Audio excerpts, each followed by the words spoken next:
Are women persons? We,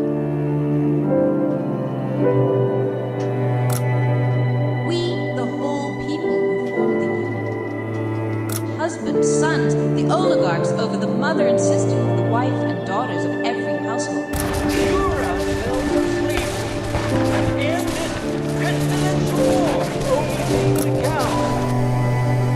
Women's civil war is absolutely impossible to deal with. More noise than it's right through. I not only committed her, but instead simply exercised my citizen rights.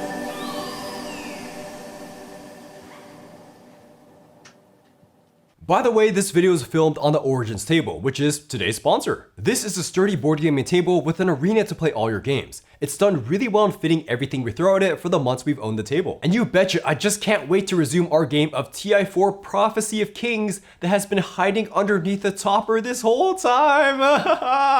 Anyways, if you're interested in picking up an Origins table, use our code SHELFSIDE and get a custom play surface for free, which is worth 300 bucks.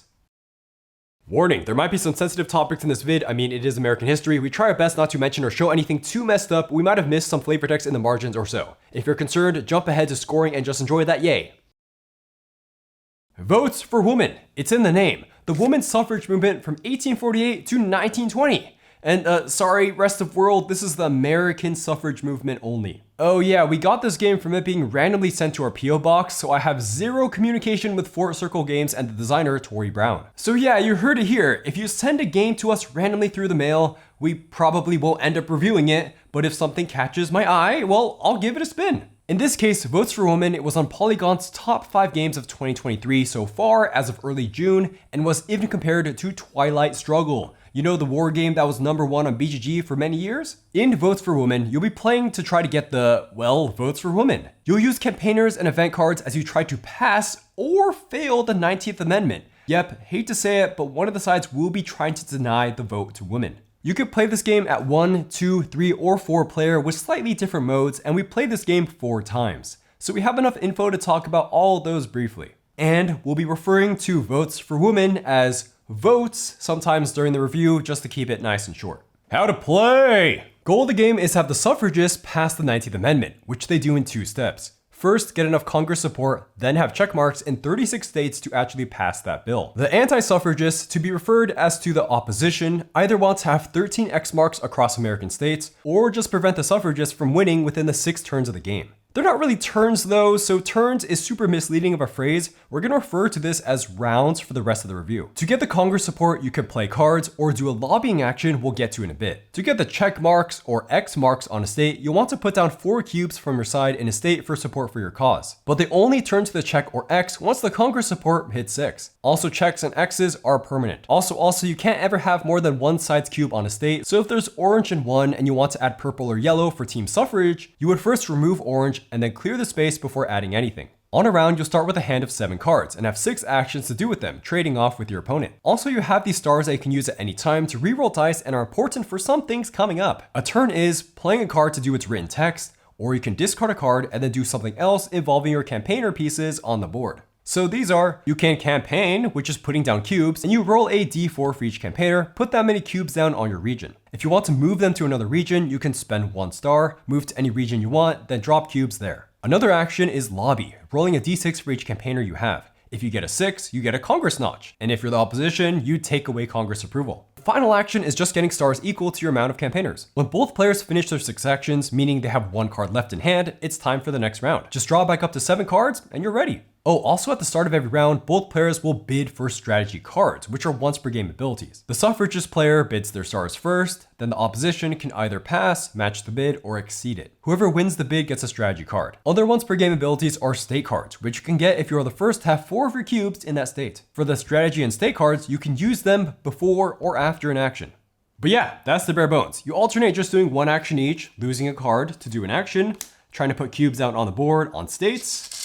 Once you get 4 cubes, you get a check mark or an X mark. Then after 6 actions of this, you have 1 card left in hand, it's time for the next round. If no one wins by the end of the 6th round, you do a final death match of a lot of dice rolling, but we'll get into that later. Pros! Votes has Great components. There's lots of sturdy wood for the cubes and campaigners. Oh, speaking about the campaigners, you got a bunch of different types. There's extra too, so you can mix and match them however you want. There's a whole bunch of extra with every component actually, from the wooden X and check marks, or the dice, or the wooden Congress trackers. They also totally didn't have to include different star tokens for each side, and with different types of labels too. There's also nice newspaper snapshots, older paintings, or even photographs on each of the cards for each side, and even on the state cards. And it's here we want to bring up something that doesn't influence gameplay at all, but is super awesome: a ton of replica historical documents. You have 14 of these in all different shapes and even differing types of papery material. From the newspaper clippings, court documents, to even specimen ballots, there's a lot of wow here. Like, check out this OG New York Times replica. There's even a timeline of the replicas with some brief explanations in one of the booklets, which even goes to explain the inclusion of the patriarchy card art. Now back to the actual game, the rulebook is easy to read. Setup is very clear, and the sequence of play, the main part of the game, being 3 pages, quickly tells you everything you need to know. Gameplay pros time. So we gotta talk about the asymmetry. Will you play as the suffrage movement, fighting tooth and nail to try to get the votes for women? Or do you want to play as the opposition, who just want to keep things the way they are right now? The suffragists' home is initially in the Northeast, and they start with 2 campaigners and can get up to 4. This is opposed to the opposition's 2 maximum, meaning that the suffragists will be spreading the word much more. And the suffragists need to have this stronger ramp because their goal is much harder of getting the bill up and getting 36 votes. Like, their opponent just has the luxury of maintaining the status quo with a stronger opening. See their start card, the patriarchy, which puts an orange cube on the entirety of 3 regions. Like, whoa, what?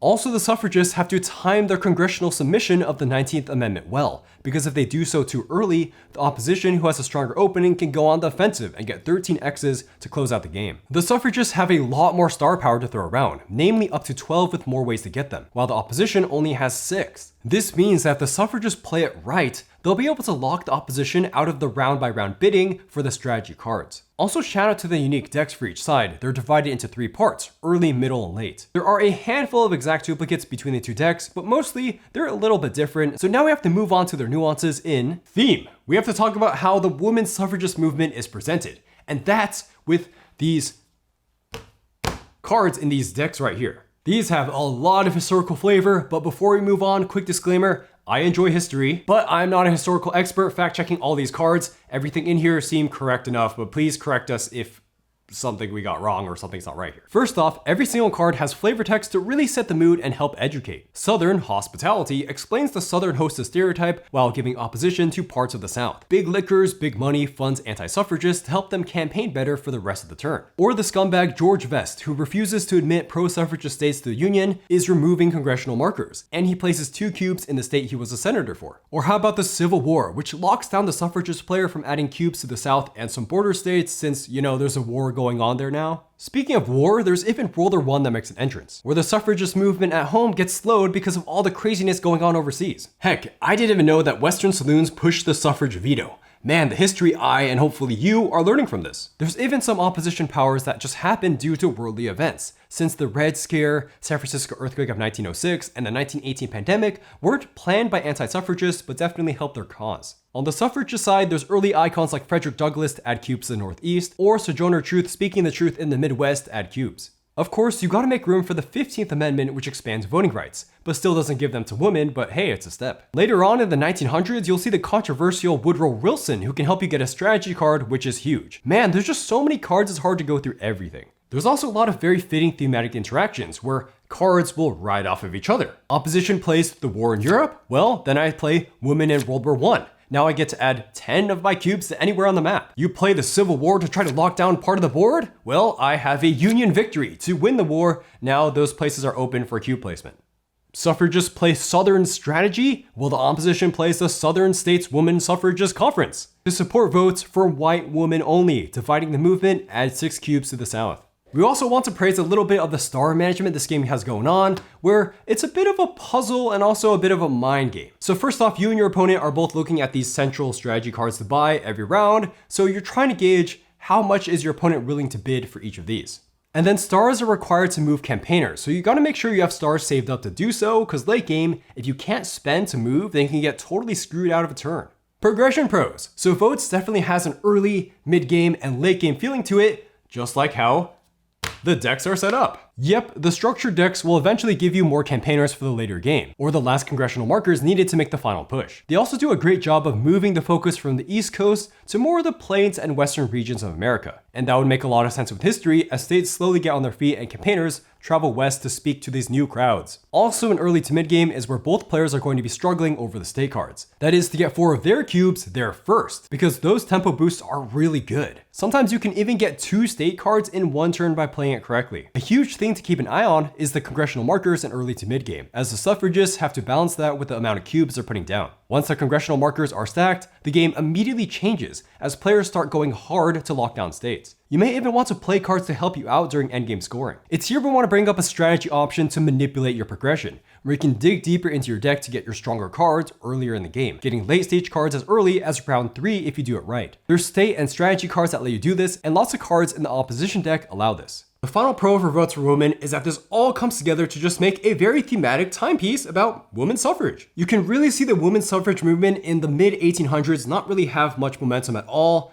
and then also how the South has a lot of resistance against it. You'll see reflected in a lot of cards that the South is such a strong pocket of anti-suffrage that you don't really want to mess with it too much. Like, look at all these Southern political figures that just thwarted the suffragist cause. Also, it's hard as all heck to get an amendment for the US Constitution passed, that is the 19th Amendment, so that's really reflected in how much the suffragists have to move around and curry flavor with all the different parts of America. Also, shout out to the suffragists having 2 different colors, which is quite thematic, since there are different routes that lead up to the suffragist movement, while the opposition is more like, no, we just have one color, we are the old way, one solid way of thinking. Cons! Oh my goodness, where do I even start? Okay, so not sure why there's 0 player aids in this game. Like, just show the 4 different actions you can do on your turn. Playing a card from your hand is easy to remember. Rolling a d6 for each of your campaigners is not so easy to remember. Let's talk about the board or map of America, which isn't the most clear. If you don't know your American geography well, like if you weren't born and raised in America where we were forced to memorize this in grade school, the game just refers to the states on the card, sometimes in a big list, and just assumes that you readily know where they are. Well, you're gonna be spending some time hunting if you don't. The 48 states here are using the 2-letter abbreviations, some of which aren't the most intuitive. See ME for Maine and MT for Montana. We would suggest putting the number of the region next to each name on the card just in case. Also, the board feels just a tad too small. We understand that it's this size to fit in the box, but once you start getting past 2 to 3 cubes for some states, you start to get spillage over to other states. Oh, and it's also really easy to block the state name when putting down cubes, so this is even harder if you're not familiar with American geography. Maybe at least more small states like New York and West Virginia could have gotten this circle with a pointing line treatment. There was a rulebook con that tripped us up, where it initially says that you can use a star to reroll a d6 on event cards, but then later says that you can spend a star to reroll a failed dice roll. Wait, so then can you use a star to reroll any dice roll? Can you use a star on event cards where there isn't a pass or fail, but rather they just ask you to place a number of cubes? We're assuming that this is just a mistake that got carried over from an earlier version of the rulebook. Gameplay cons time. So the first is this umbrella that this game has a lot of huge variance on turn outcomes that makes it hard to plan around these swingy turns. You know how for the campaigning action you're rolling d4s? Well, the difference between putting down 1 or 4 cubes is absolutely huge. Not to mention this can be a 1 versus 6 outcome if you buffed your campaigning for the round. This idea continues for event cards that are just a substitute for campaigning. You roll dice and spawn that many cubes, it's just that your campaigner doesn't have to be there. There's even a 1 versus 8 outcome for some of these. Or there's some cards that we have to shout out. This strategy card that can give a ton of Congress steps if you get the right roll, but you could also get 0 Congress steps too, and then this card was for naught. You may be saying, but wait, isn't that the whole idea of having these stars you can spend to reroll your dice? Well, the stars can help to get you better rolls, but they require you to reroll all your dice. So you're not guaranteed a better roll by any means. Also, you need to save your stars for moving campaigners and also to spend for strategy cards. So you can't go spending your stars a lot. At its current state, it's pretty wild to play around your opponent dropping 1 cube on a turn versus 6 cubes. You may be thinking, hey, I'm pretty secure on a state. Then your opponent comes along, drops 6 cubes on a single state.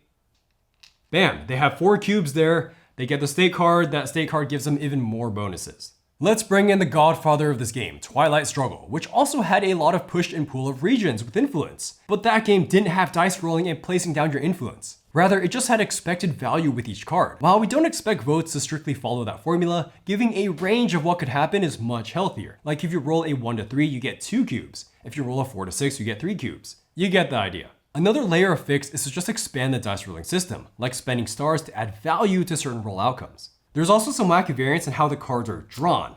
Yes, any game where you're drawing cards off of the deck of cards, there's going to be some lucky draws, but the way certain cards are drawn is not healthily handled. Like if you have the Civil War, it's a super strong card that shuts off a lot of the early game map to the suffragists. But if the suffragists happen to have Union victory right away, it's super good for the suffrage to just get that buff and discard the Civil War. If the suffragists don't have Union victory, they can be pretty behind for that round, especially if the state cards are in the South and border states. Let's bring together dice rolling variants and card drawing variants, the 15th Amendment. You roll a die, then on a roll from 3 to 6, you add 2 Congress markers and add 8 cubes anywhere you want. If you fail, nothing happens. So what if this failure happens and the opposition responds with the 15th Divide Suffragists, which removes all purple cubes in up to 4 states. That basically just hard clears 4 suffragist states. And the opponent loses stars, which is stronger than you gaining them. Sure, Votes is trying to give you some degree of planning ahead by letting you keep 1 card in your hand between rounds. But 1 card actually isn't that much to save when some cards demand to be played after others are played. Plus, there is a chance that you could get accidentally screwed off of cards when you do the abilities to draw 2 cards,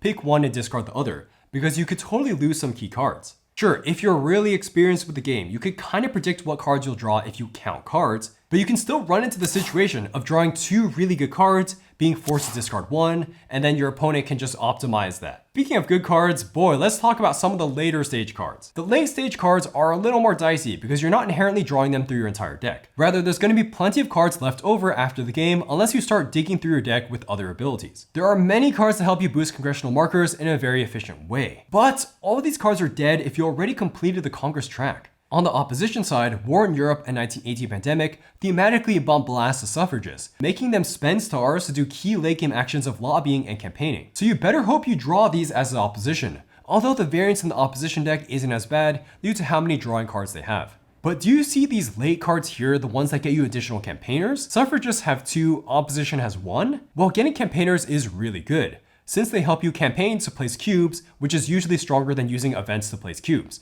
and campaigners help you lobby and get stars. Well, if you draw these campaigner recruiters earlier, like say in the beginning of the late pile instead of the end, you're gonna get such a boost. Seeing how campaigners are close to workers in a worker placement game, since they don't fight or have to move to adjacent areas, let's bring up Lords of Waterdeep, another worker placement where you get your additional workers at a set time. This would work really well for votes, for both players to get their additional campaigner at about round 4, then the suffragists get their next worker at round 5. Heck, even the bot for single player does this. For the variance of the cards as a whole, the game could have allowed players to draw more cards every round, then choose a couple to discard. But of course, this would add for more cards to be in the game. I mean, there's probably little lacking from history or inspiration though, so more on this in scoring. The last variance con has to do with the final scoring. See, we haven't mentioned this yet, but if the game hasn't ended by the end of the 6th round, and there's 6 congressional markers out, meaning there's a bunch of check marks and X marks on the game, well, you have to do a sudden death match. This is where players trade off the process of pointing to an unclaimed state and then both rolling dice and seeing who has the highest number. Okay, the cubes on the state do add to your total, and then you can also spend your stars to reroll if you want to.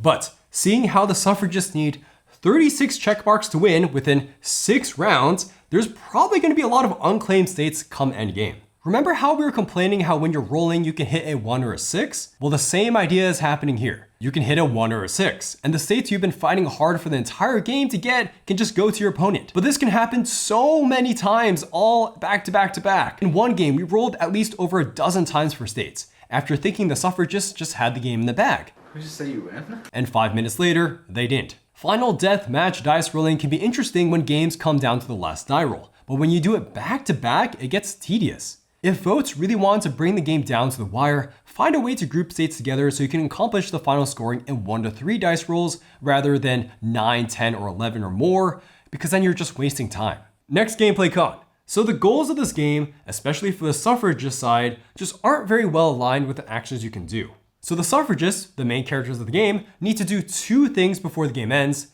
get a bunch of Congress markers, and get a bunch of cubes on the board, of which they start with just 1, so practically 0. By endgame, they must have 6 congressional markers, and also 36 states that have the check mark on them, which means they have to have 4 cubes. So 36 times 4 equals 144 cubes you need on the board. And that's not even considering how you have to spend cubes to take off the opposition cubes, so more than 144 cubes actually. For campaigning, the suffragists have the stronger engine because of the 2 starting campaigners, but to exploit that, you gotta spam campaigning. This means that there's just plenty of turns where you realize that what's in your hand is strictly worse than campaigning, so you discard and roll to poop out cubes. This makes even more sense if you played any card that buffs your campaigns for the entire round. Oh, and then anytime you hit your power spike where you get more campaigners, heck yeah, you're gonna be campaigning more. Same goes for congressional markers. You have to fill in the 6 markers before the game gets too late. So if you didn't draw the right cards to advance them, or the opposition drew plenty of congressional marker removal cards, the suffragists have to dice roll to lobby and add markers. This one is utter feast or famine. Only a 6 on a roll will get you a marker.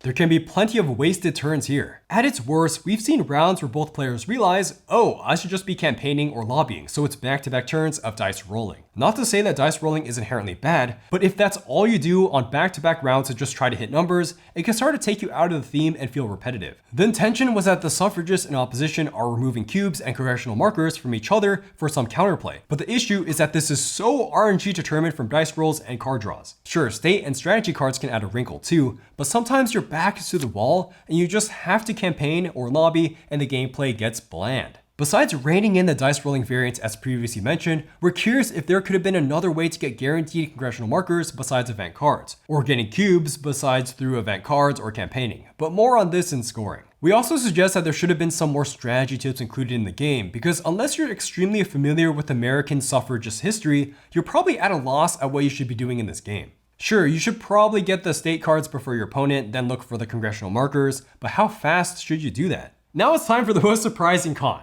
Votes for women is surprisingly anti-suffragist in gameplay balanced.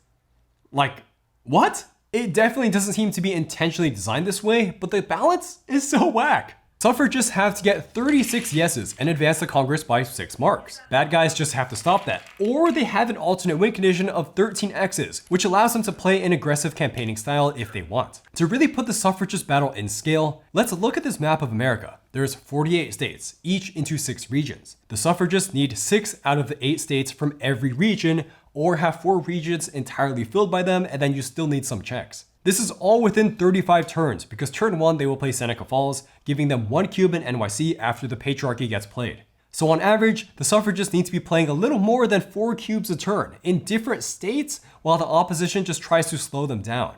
We understand that the suffragists have more campaigners and also better late game cards to try to ease out this initial imbalance, but they still don't feel 3 to 4 times as strong as the opposition. What ends up happening a lot of the time is that the suffragists just don't have enough cubes to end the game by round 6. So then the game goes to final voting, of which the opposition wins ties. Like, wow, I get that the vote for women was historically an uphill battle, but man, this gameplay is really stacked against them. Votes should have either given more time to the suffragists, like another round, or made the congressional markers lower. Or the suffragist cards could have been slightly buffed, or the opposition cards could have been slightly nerfed, especially the stronger global hitting ones. Actually, speaking about the opposition, that's our next con. See, not only is the game weirdly balanced in favor of the opposition, but playing the opposition is not satisfying in the way that most games are. Yes, there is of course a theme of playing as a side that is trying to put down the women's votes, so you are the bad guys campaigning around America, saying no to women voting.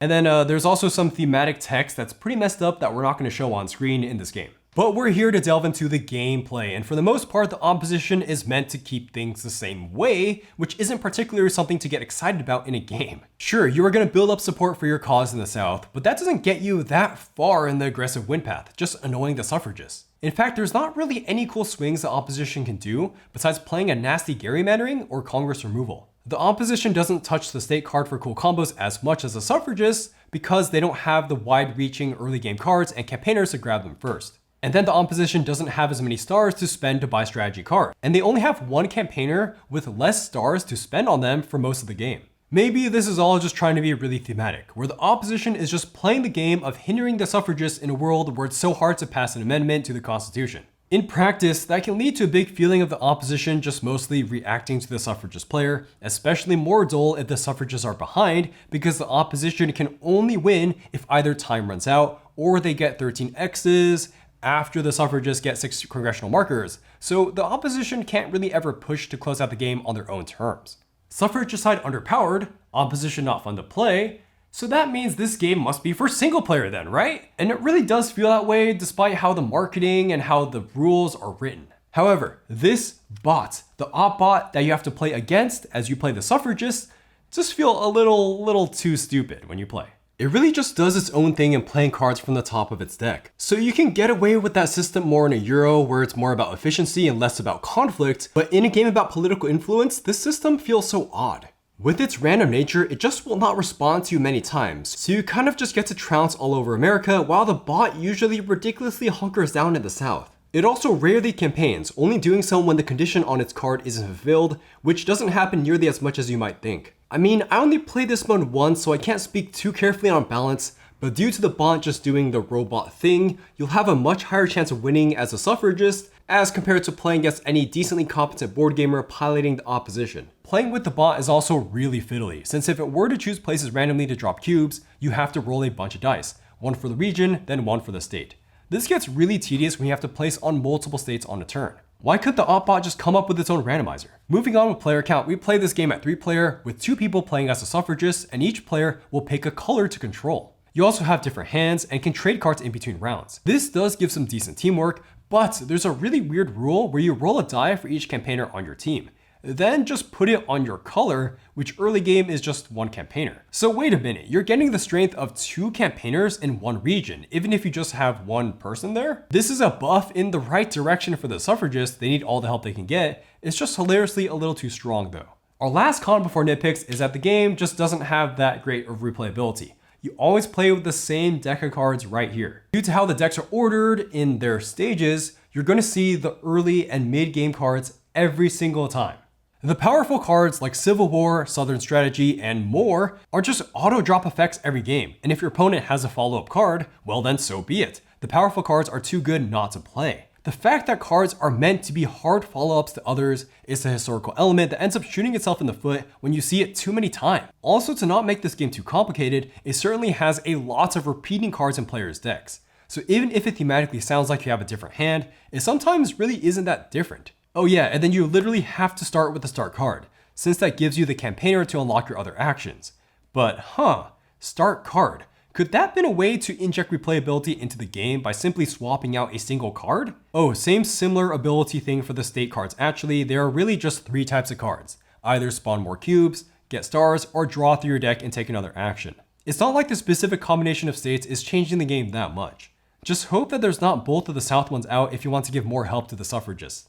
Nitpicks. Votes is undoubtedly a pretty fiddly game to play because of all the cubes. You're constantly putting down and removing cubes from locations. Doing this with campaigners isn't really a big deal, but when you have to hunt for multiple states off of event cards, it can get pretty annoying. This all gets slightly worsened because suffragists have 2 colors to manage. Definitely recommend using at least some type of component bowl or tray for this game, since you're constantly picking up and throwing cubes around. Then, why the heck is there not a tracker to keep track of what states have been ratified or rejected? This could have been a number line on the bottom of the board. Counting up to 36 yeses for the suffragists can be quite annoying. What you definitely need to do is follow the suggested component setup of taking out the 2 wooden tokens that you're not using for the checks and X's, and then keep track of progress by counting your remaining pile of checks or X's. Final nitpick is that this game is definitely a little longer than the approximate 1 hour on the box. It's more like 1.5 to 2 hours, unless you're playing solo or are extremely quick at games. As said before, there's quite a bit of cube moving to slow down the game. Oh, and then maybe you want to read the flavor text on cards while you're playing, totally don't blame you for that. Scoring! Now it's time for the recommended score of Votes Roman, where we try to critically evaluate the game by weighing the aforementioned pros and cons, with the caveat of whether or not this game is even a good idea in the first place. And so, by first time designer, Tory Brown, Votes for Woman is going to get a 4 out of 10, it is below average. But before we go further, if we were just evaluating this game based off of the historical experience and or the historical lesson it provides, the score would definitely be higher. It's cool that within 2 hours, you're seeing all these aspects of American suffrage history. Seneca Falls in New York, the deep recesses of the South undergoing reconstruction, and even the Chinese Exclusion Act, which influenced more of the Western coast. I am sure that the vast majority of people are going to learn something cool about American history by playing this game just once. But we're evaluating Votes for Women as a board game holistically, and so we're scoring it as such. Let's first talk about how Votes for Women has to abstract a lot of its ideas to cram the gameplay in. Extremely key suffragists that labored for decades for the cause are now just one-time abilities to mostly drop cubes. These cubes that are influenced in a region just sit there, and only some states have an actual identity with their swingy cards to keep track of. Or their state cards are also kind of an abstract goal. Lots of states just kind of exist in an area to put cubes on. The fact that your workers of campaigners can't interact with the others and have a limited movement range in a time where the world wasn't very interconnected is also a little bit odd. And then on the other hand, the desire to make so many mechanics align so hard with the theme doesn't really work in a traditional gameplay sense. Playing as opposition isn't an experience we can recommend playing more than once, because even if you're neutral with a theme, there's just not much to explore there with a relatively bland gameplay. Or how the suffragists need to have 36 check marks.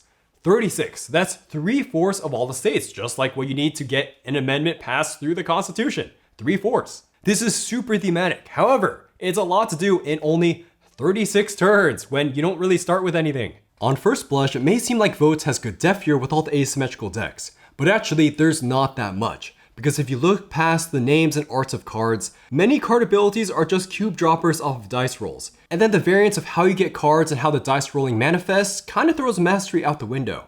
This is a huge warning because you may have heard Votes being compared to Twilight Struggle online, Polygon, but it really is only so in the act of having a hand of historical events and either playing the event or discarding it to do something else, all while putting down cube influence. But Twilight Struggle and Votes are entirely different in dice rolling. I can't say too much more than that because I've only played Twilight Struggle once many years ago, but I have a strong feeling that Twilight Struggle is much more balanced too. In fact, the more we thought about Votes for Women, the more we thought that the excessive streamlining is really stifling the potential of this big idea. The fact that endgame scoring is so much dice rolling means that there's probably a round or two shaved off the game for what it is. I mean, 48 states is no joke to campaign for. Then the simple dice rolling abundance, whether on cards or through the campaigning action, seems like an attempt to not scare off non-board gamers with too many complicated rules or abilities. And having a lot of cards match each other in ability is easy to read and understand. Having really clear card responses to each other gives a quick history lesson as you just basically auto-play cards. There could have been way more historical cards with more nuanced abilities. There could have been another way to get congressional markers or cubes on the board so that players don't have to spam simple actions over and over again. But of course, all these things would make Votes more like a heavy GMT game. And yeah, that's a lot of heavy lifting to learn and play a game like this. Wow, yeah, to make a historically accurate game over the course of many years requires a lot of heavy lifting. Who would have known? As you get more familiar with Votes, there is definitely a certain way to be playing it. You can see how the cards are sequenced in the decks, and the goal is always the same every game. Congress markers should get completed about 2/3 throughout the game, the suffragists grab most of the state cards, and then the opposition just makes sure they secure the South just enough. Which, again, this is the theme meeting gameplay, but hurts the replay value for sure. And seeing how there's no additional scenarios, that's all you got in Votes for Women. It's definitely best to just immerse yourself in the theme and not overthink the mechanics too much. And to that degree, we actually suggest playing against the bot for its fullest enjoyment and the least time committed. Or just take it very casually with a group of 3 or 4. That will get you maybe a good 1, maybe 2 games. But for $75 MSRP, if you're on a budget, definitely stay away from this game. There's not much replay value, especially compared to other historical games. And then if you don't like the theme of this, then stay away because there's definitely nothing notable about the gameplay. My personal score for Votes for Women is going to be a 3 out of 10. I have a bad time with it. Now, I was initially so hyped for this game. It's a really unique theme that I read a lot about a couple years ago. Playing Frederick Douglass or Helen Keller from hand with the awesome components? Yeah, sign me up. The opposition flavor text and cards arousing so much curiosity on way the life could have been in other regions of America? When I played Votes initially two-headed, that is controlling both factions at the same time, I had a 7 out of 10 good time enjoying it with all the historical moments and then moving pieces around America. But I kept playing and my enjoyment just kept going down and down. After 4 times playing, I am just completely done with this game, unless someone really wants to learn about the theme, and then I just rush through my turns while giving a bit of a history lesson with the game without caring about winning or losing at all. So why is my enjoyment not good? Well, it's the previously mentioned stuff about the weird variants, the imbalance, and also the replayability issues. Even with all those issues, I had the game at about a 4 out of 10 because I liked the theme so much, but it eventually dropped to almost a 2 out of 10 for me, almost, just because of how the game ended up feeling pretty abstract after a while. The campaigners can just drop anywhere in a region that doesn't feel realistic. Campaigners also never interact with each other and teleport across the map. The weirdness of that just got really hammered home after seeing the Transcontinental Railroad card, which reminded me, right, so how were we bouncing around America without that? Then I really don't like the push and pull of constantly adding or removing cubes from a place when their existence doesn't really do anything besides get you a check or an X mark, or a state card, which both feel pretty abstract. Cubes don't increase on their own, and cubes in one state don't directly affect a neighboring state's cubes, so putting them down feels really bland, especially when you do it again and again and again. The final nail in the coffin is that the actual event cards and their interactions with each other really quickly lost their appeal. As previously said, once I noticed that many of the cards are just roll dice, drop cubes, they become really dry. Then the more interesting ones just feel like they play themselves when you know that, oh, I'm the suffragist and I draw Union Victory. Better hold on to it because the rest of the cards aren't that interesting, and then when I see the Civil War played, then I play it. Wow, what mind-blowing gameplay. Why can't the Civil War be prolonged for 2 rounds or end in a Southern victory? That would be more interesting. This all leads to gameplay where I frequently don't feel like the decisions are interesting, especially once the state cards, those guys right there, are all used up. I find myself spamming the congressional action way too much of rolling dice because it's just really efficient, especially after you play the card that buffs you for that round. Or sometimes I have to just keep spamming lobbying to get the congressional markers up. I have to lobby again and again and again. I mean, I guess it's thematic to have to keep lobbying.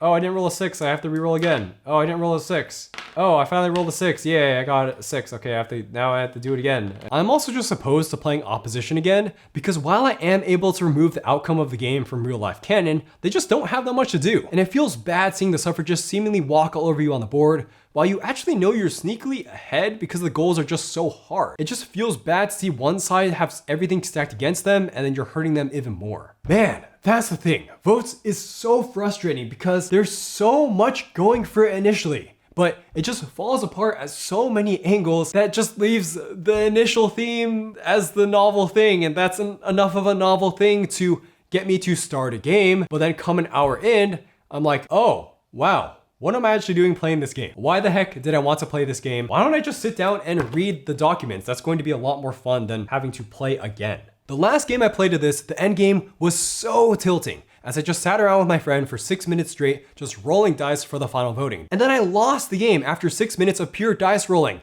Ah! Don't play this game, please.